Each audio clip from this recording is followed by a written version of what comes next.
Bismillahirrahmanirrahim. Assalamualaikum warahmatullahi wabarakatuh. Lebih 700 peserta terdiri daripada para penggemar motosikal berkuasa tinggi dari Kepulauan Borneo yang menyertai Festival Antarabangsa Motosikal Berkuasa Tinggi Kepulauan Borneo BIIBBF ke-21 malam tadi diadakan pada Majlis Malam Gala. Majlis diadakan di Dewan An-Naura, Kompleks Yayasan Sultan Haji Hassanal Bolkiah di Ibu Negara. Hadir yang berhormat Datuk Seri Setia Dr. Awang Haji Abdul Manaf bin Haji Matusin, Menteri Sumber-Sumber Utama dan Pelancongan. Juga diadakan penyampaian anugerah kepada 6 penerima anugerah BIIBBF Legend yang telah banyak menyumbangkan jasa dan sokongan sejak festival mula diadakan. Majlis diselajurkan dengan penyerahan bandera BIIBBF kepada Presiden Sabah Big Bikers Association SBBA selaku penganjur festival ke-22. Ini merupakan kali ke-6 negara Brunei Darussalam menjadi tuan rumah festival yang dianjurkan bersama oleh Jabatan Kemajuan Pelancongan, Kementerian Perindustrian dan Sumber-Sumber Utama dan Pemuda yang juga diadakan bersempena Pesta Disember Brunei BDF.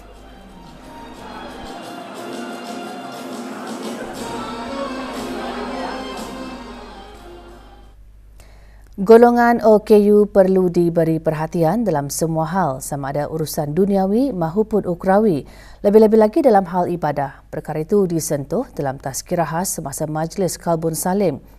Diadakan sempena sambutan Hari Antarabangsa Orang Kelana Upaya 2023 oleh Jabatan Pembangunan Masyarakat. Majlis berlangsung di Masjid Seri-Seri Pegawan Raja Pengiran Damit, Kampung Manggis, Madang.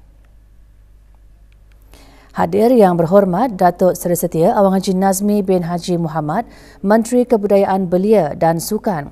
Juga diadakan bacaan doa kesyukuran khas Orang Kelana Upaya dan doa keselamatan untuk rakyat Palestin. Majlis diadakan sebagai melahirkan rasa syukur dan penghargaan kepada golongan Orang Kelana Upaya yang meraih pencapaian dalam perkembangan masyarakat.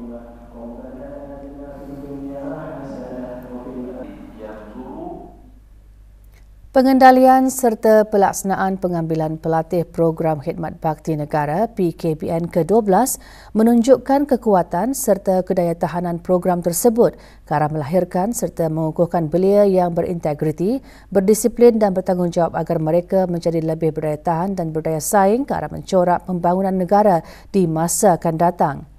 Identiti calak kebrunaian hendaklah diwarisi oleh setiap belia bagi mengekalkan serta memperkasakan identiti kebrunaian agar dapat menjadi lebih berdikari dan berdaya tahan dengan amalan nilai murni. Perkara tersebut terkandung dalam teks ucapan yang berhormat Datuk Seri Setia Awang Haji Nazmi bin Haji Muhammad, Menteri Kebudayaan Belia dan Sukan sempena Majlis Pelancaran PKBN pengambilan ke-12. Majlis berlangsung di kem latihan PKBN Kampung Batu Apoi, Temburong. Teks dibacakan oleh Pimpinan Muhammad Amir Rizal bin Pimpinan Haji Mahmud, Setiausaha Tetap Kesukanan, Kementerian Kebudayaan Belia dan Sukan. Jelasnya, para belia memainkan peranan penting dan merupakan kunci utama di samping mempunyai intipati berjarih, berkarih, berlurih yang akan dapat menerajui serta merealisasikan aspirasi negara iaitu Wawasan Negara 2035. PKBN berjaya melahirkan lebih ramai belia yang berdaya tahan, berdaya saing dan berdisiplin ke arah pembangunan negara. 470 pelatih menyertai PKBN pengambilan ke-12. Juga hadir ahli Majlis Mesyuarat Negara.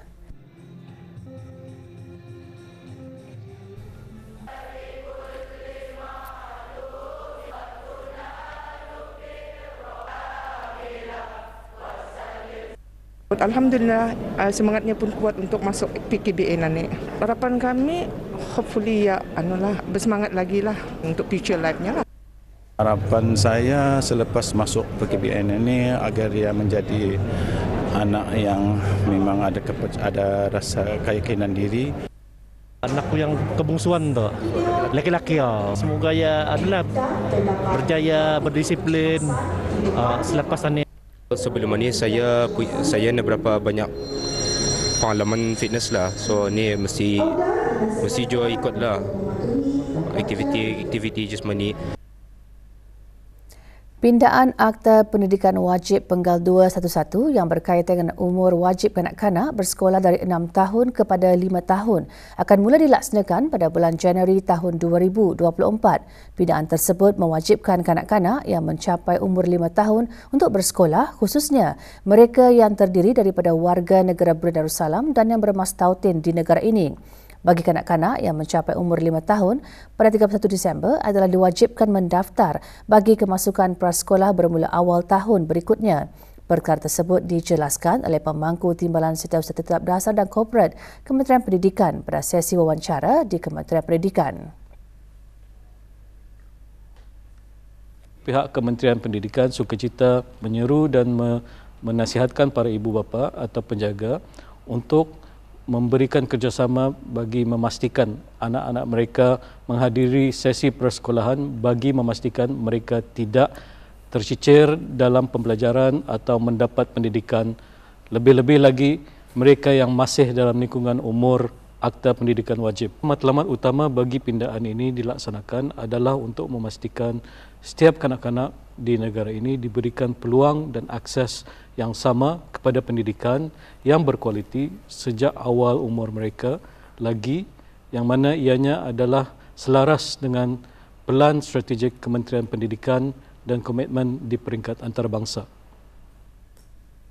Sementara itu, mana-mana pelajar yang dalam lingkungan Akta Pendidikan Wajib iaitu mereka yang berumur 5 hingga 14 tahun sebelum mencapai 15 tahun dan yang telah lama tidak menghadiri sesi persekolahan atas sebab-sebab tertentu, Kementerian Pendidikan mengalu-alukan mereka untuk mendaftar dan menghadiri sesi persekolahan dengan berhubung terus ke sekolah masing-masing atau jabatan sekolah-sekolah melalui bahagian hal ehwal pelajar.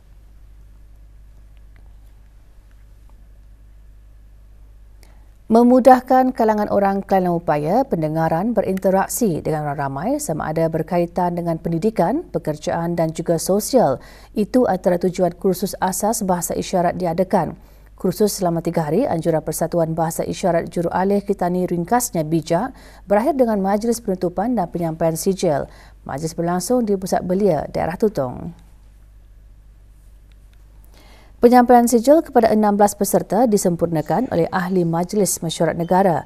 Melalui kursus ini, ia dihasrat dapat mengembang luaskan lagi penggunaan bahasa isyarat selain dapat melahirkan jurulatih bahasa isyarat yang bertauliah dan diperakui.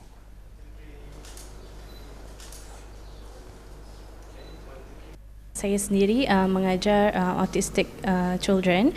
Jadi ini saya dapat adaptasikan kepada mereka kerana kebanyakan daripada student autistik ini adalah non-verbal. Jadi sebagai inisiatif untuk berkomunikasi bersama mereka, saya dapat berkomunikasi dengan kawan dan orang-orang berkelainan upaya. Di samping itu, saya juga dapat mendekatkan lagi hubungan dengan mereka serta membuatkan mereka tidak merasa terasing. Bagi memberi peluang kepada para peniaga kecil di negara ini mempromosikan produk dan perkhidmatan masing-masing, Starbucks Event Management menganjurkan Year End Celebration YEC 2023 bersempena Festival Brunei Disember tahun ini. Acara yang turut disokong oleh Brunei Tourism dan pengurusan Kompleks Yayasan Sultan Haji Hassanal Bolkiah itu diadakan di Open Plaza Kompleks Yayasan Sultan Haji Hassanal Bolkiah sehingga 31 Disember pukul 3 petang hingga 10 malam. Pelancarannya disempurnakan oleh Penggera Muhammad Amir Rizal bin Perdana Najib Mahmud, Setiausaha Tetap Kementerian Kebudayaan Belia dan Sukan. Lebih 30 pengusaha dari dalam dan luar negara menyertai YEC yang menawarkan pelbagai produk tempatan dan luar negara serta aktiviti menarik. Syarikat Pemasaran Minyak Brunei Sdn Bhd BSM dan KAF Auto Sdn Bhd mengumumkan kerjasama mereka untuk memenuhi peningkatan penggunaan kenderaan elektrik EV di negara ini.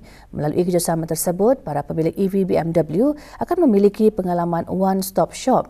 Majlis perantangan kontrak kerjasama antara Shell Recharge dan BMW berlangsung di Bridex Jerudong. Majlis perantangan disaksikan oleh Awang Haji Muhammad Salihin bin Haji Aspar, Timbalan Setiausaha Tetap Kementerian Pengangkutan dan Infokomunikasi selaku pengerusi bersama Electric Vehicle Joint Task Force. BSM diwakili oleh Awang Muhammad Nur Syafi'i bin Datuk Paduka Jabdul Jalil, pengarah pengurusannya, manakala KAF Sdn Bhd ditandatangani oleh ahli seku pengurus am syarikat berkenaan. So the BMW i7. Sempena kempen Hari Bertindak, bahas Muhibah 2023 debat persahabatan antara Brunei dan Singapura diadakan di Auditorium Balai Khazanah Islam Sultan Haji Hassan Al-Bolkiah. Bertemakan pendidikan inklusif ialah impian yang boleh dicapai dua buah pasukan berentap iaitu pasukan pencadang dan pasukan penyangga yang setiap pasukan diikuti oleh pelajar-pelajar Brunei Darussalam dan Singapura. Juara disandang oleh pasukan pencadang manakala Khadijah binti Mazlan dari Madrasah Al-Sagaf Al-Arabiah Singapura sebagai pembahas terbaik.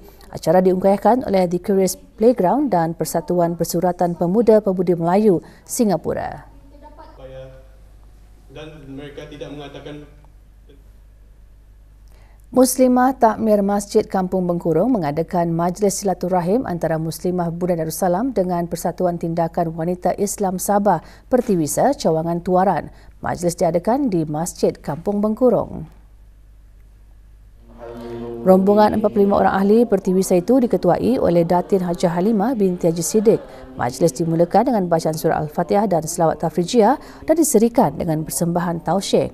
Rombongan juga mendengarkan penerangan dari Muslimah Masjid Kampung Bengkurung mengenai perkembangan dan kegiatan Muslimah negara Brunei Darussalam.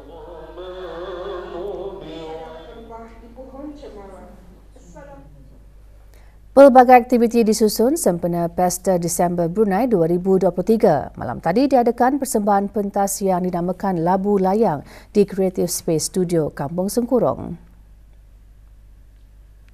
Persembahan yang mengetengahkan mengenai menghormati ibu bapa dan menyayangi keluarga. Ia dihasrat dapat mengangkat seni persembahan teater dan menarik lebih ramai penggiat seni tanah air.